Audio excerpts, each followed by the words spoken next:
Well, James Ollie joins us. James, you were at the Brentford game. I imagine after a little bit of optimism from what we saw before from Chelsea, that very much took the wind out of their sails. How was the crowd reacting? Well, to be honest, there was a bit of apathy, really, because I don't think it's anything different to what they've seen, obviously, at the back end of for much of last season, particularly towards the end of last season under Frank Lampard. And then for early parts of this season, it's been more of the same. I know that there was a lot written in certain places about whether they turned a corner after a couple of wins against Burnley and Fulham, and obviously they played well against Arsenal for a while. And I actually felt maybe in my match piece I'd been a little bit too harsh on them after they drew 2-2 against Arsenal, whereas some people were right and they turned a corner. And I was sort of suggesting, well, maybe they'd not actually got that statement win that they needed, because as good as they were against Arsenal for sort of 60, 70 minutes, ultimately they fell away. They conceded cheap goals and they didn't get the win that they needed. And I think what we saw against Brentford was, if they didn't take the warnings from the game against Arsenal, then what happened against Brentford could happen. And that's really where Pochettino's at the moment. He's trying to break this cycle, this cyclical pattern of start well, create chances, don't put yourself in a winning position, concede a soft goal, and then struggle to get back into it. And that the problem for him is it keeps happening. Whatever team he picks, whatever injuries he has at the moment, it's a very sort of familiar pattern week by week, and that really is a pattern he's got to break sooner rather than later. James, what would it take for this apathy to turn to anger? Well, look, I mean, the fixtures they've got coming up are not great. Obviously, you'd expect them to beat Blackburn at home tomorrow in the League Cup. If they go out of the League Cup, that's clearly a major blow to a team that's not in Europe. But really, he's going to be judged on the Premier League, getting themselves back into the top 4, top 5. And the run of games they've got coming up is extremely difficult. And this is where it's going to, it tests the patience of the owners, really, because you don't see them coming out of these games. I mean, that game at Tottenham, of all the ways that Mauricio Pochettino could have gone back to Spurs, many times we thought it might be in the home dugout and then he might go back to Tottenham. He's going to go back to, aside from Arsenal, the biggest rivals that Tottenham have in Chelsea, who are struggling at the moment in a very difficult run of form. Manchester City, you can't really see them get anything out of that. Newcastle is one of the toughest places to go these days in the Premier League. Brighton, of course, have been fantastic under Roberto De Zerbi, and Manchester United, of course, they're a bit of anything at the moment, but still going to Old Trafford is a tougher game than most, you would think, on paper, very much at least. So, look, I mean, if they don't win any of those games, then I think the apathy will turn to anger quite quickly, because they're going to look across town. They're going to look at Ange Postecoglou and think, he's come in, he's not had the money that's been spent in anywhere like the same volume as at Stamford Bridge, and he's got a clear identity, he's got a way of playing. Yes, they've been very lucky, I think, with injuries, Spurs at the moment, in contrast to Chelsea, but he's made an impact straight away. They'll look at Unai Emery at Aston Villa. Very clear identity. It's clear what they want to do, what they're trying to do. Yes, they don't win every week. And again, they've not got the resources that Chelsea have got, but you can see what they're trying to do.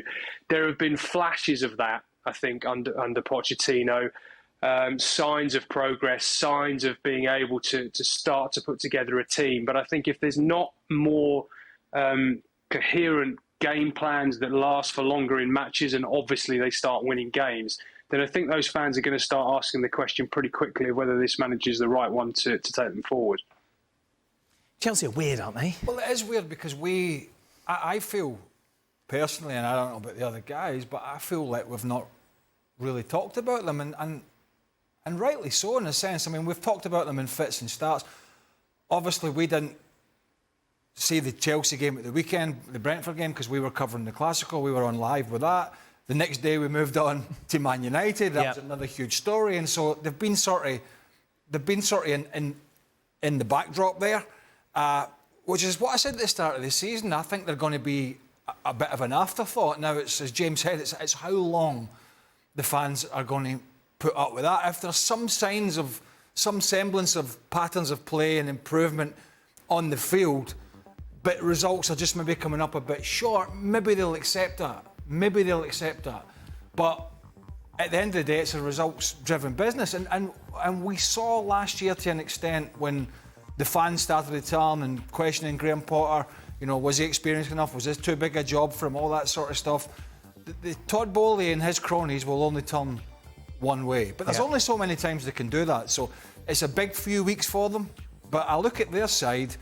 Chelsea, for me, are not a big surprise. They're in this position. Man United are a surprise. Yes. That's the difference. Right. After last year, I felt Man United would have, at least some stability there and would be in a better position. I'm not surprised one iota that we're still talking about Chelsea in this manner and that they're still huffing and puffing and being where they are on the table.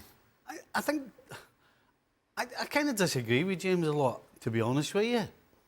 They can't score a goal to save their life. That's the problem. They don't have a striker, do they? Isn't this the vicious circle of Chelsea? So now we're getting to the crux of the matter. It's one thing to blame Pochettino, and then you can start throwing out Postecoglou doing this and somebody else doing that. Listen, Chelsea don't have a problem getting from the back to the front. They don't. This graphic gets longer every time we put it up. Chelsea do not have a problem getting from the back through the middle to the front. They don't. But what they do have a problem with is creating clear chances and putting the ball in the net. And the biggest problem and the biggest reason is that Pochettino's been given a team that doesn't have a natural goal scorer. And that's it. What's the difference to Tottenham? Defensively, they've got Son, they've got a goal scorer. Hold on a minute. Postecoglou... Hold on, let me finish. We're talking about them. They haven't got a goal scorer. We're talking about them defensively. Tottenham do not have a goal scorer. Defensively, the 5th in the Premier League. So defending isn't the problem. Yes, you're going to give away a goal like they did at the end because they're chasing the game. And yes, when you're under so much pressure, every single time you step on the field, to not let a goal in because you can't score one, that affects the whole team. The whole team. So, come on. Where's the goals coming from? Sterling. How long have we said Sterling's not a finisher? You can't say Postecoglou never had a problem to deal with when he went in there. I didn't say that. Well, you said, I'm telling you that they've got a goal scorer. Who? Son. Listen, I've got a goal scorer. This team does not have a goal scorer. Son's not a goal scorer, right? He's a worker. How many goals he got in the last 3 seasons? He didn't have his best. Heung-min Son did not finish his season well last year. So he's not a goal scorer? He's not a striker. So what does he do? All he does every time I see him playing, all he does is put the ball in the back of the net. Tottenham sold a goal scorer. Tottenham sold the best, arguably one of the best, top 3 strikers in Europe. He went in and one or two pundits in Sky Sports at the weekend talking about Postecoglou walked into a stable ship. What absolute drivel. Absolute not. They just sacked their director of football. They just sold their best striker. Daniel Levy doesn't buy players. Pochettino will have to do better with what he's got until Nkunku or others come. Yes, they've signed Maddison. But Craig, how can he if they can't? If they don't, none of them can put the ball in the net. How are they going to win games? That's his problem. It's a problem. It's a problem that has been stuck in his lap. No, he wasn't. He wanted the job. Lampard couldn't do it. Potter couldn't do it. Hold on. Let's not get there with Lampard. Well, I'm just saying. Another manager at Chelsea, they couldn't score goals. And they've given the same problem to Pochettino, and I think you're being harsh if you're going to blame Pochettino because they can't score goals. I think that's not been harsh. You got to look around and say, are other people getting more with what they've got at this moment in time than Pochettino and Ten Hag and others? And I think the answer is yes, and that's a problem. You mentioned that's a problem for the Chelsea fans and the Chelsea hierarchy.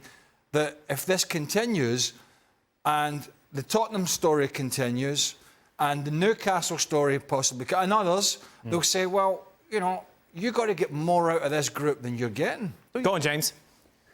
Well, look, where Steve's right is that this has been a long-standing issue in terms of Chelsea not being able to take their chances. I mean, you could take this all the way back to Thomas Tuchel. It's the reason they signed Romelu Lukaku, right? They were creating a lot of chances. They thought we bought Lukaku, we bought a proven goal scorer. He's someone who's essentially going to be the final piece in the jigsaw. We all talked about it that summer. Is Lukaku the final piece in the jigsaw for Chelsea to win the league? That was the talk about it at that time. Obviously, it didn't work out. But in terms of not being clinical enough in front of goal, there's a through line there from Tuchel. Graham Potter, I say it a lot on this show, I'm not a massive fan of XG, but I do think it is quite indicative, expected goals. And the differential between the goals that Chelsea scored and their XG was the biggest of any team in the league under Graham Potter. I think it was about 7.4, 7.5. It's a big, big differential. And again, that shows you they're creating chances and they're not taking them. And that is why I go back to the first point I made, which is that this is a cyclical problem that Pochettino has not been able to change. You know, Chelsea have been creating chances and not taking them for about 2.5, 3 years. And yes, they've spent £1 billion on the squad. And Steve's absolutely right. You look at that squad at the moment and you think, well, there isn't a top quality number 9 there you think is going to score you 20, 25 goals a season.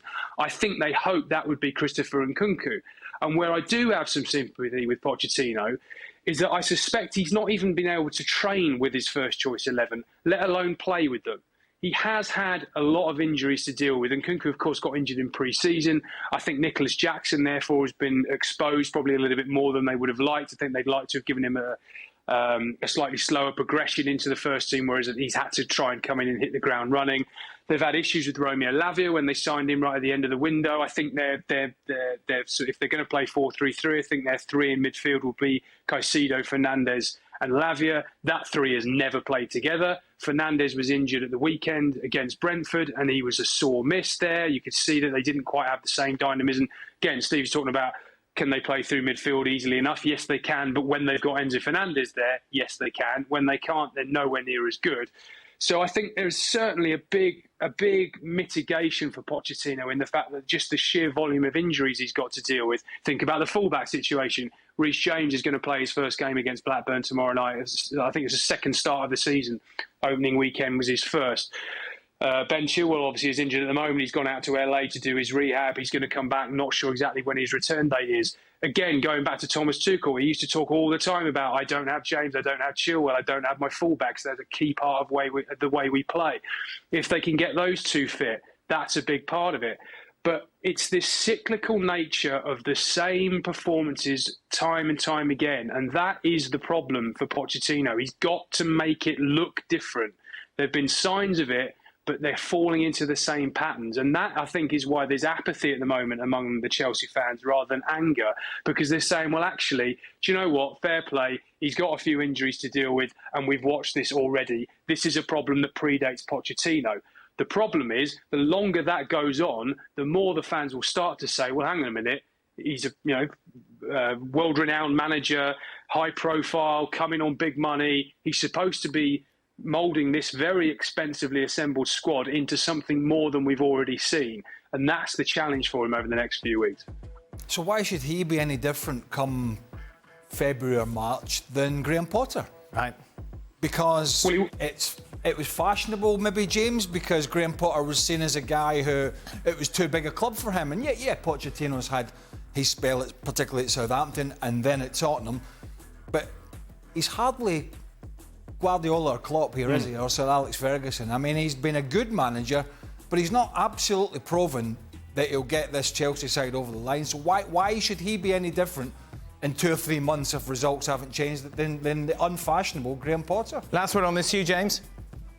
I'm not sure he will be. I think Right. if you know the big problem for Chelsea is financial fair play. You know, they cannot afford to miss out again on any sort of European football. But really, they want to get into the top 4. They want to get, maybe if it's top 5 in the Champions League. And if you look at the table, they're already 11 points behind.